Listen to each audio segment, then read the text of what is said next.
Hey everyone, want to track user behavior on your Webflow site with Mixpanel? Well, then let me show you how to integrate Mixpanel in a few easy steps.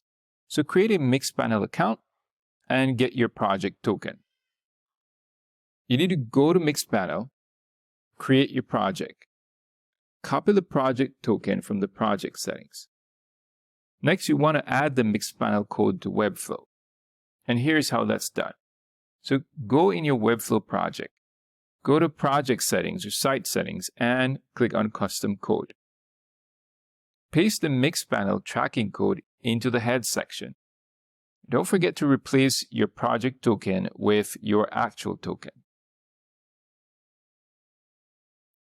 Next, you can customize events, and that's entirely up to you. You can track specific actions like button clicks by adding custom event tracking code to your site.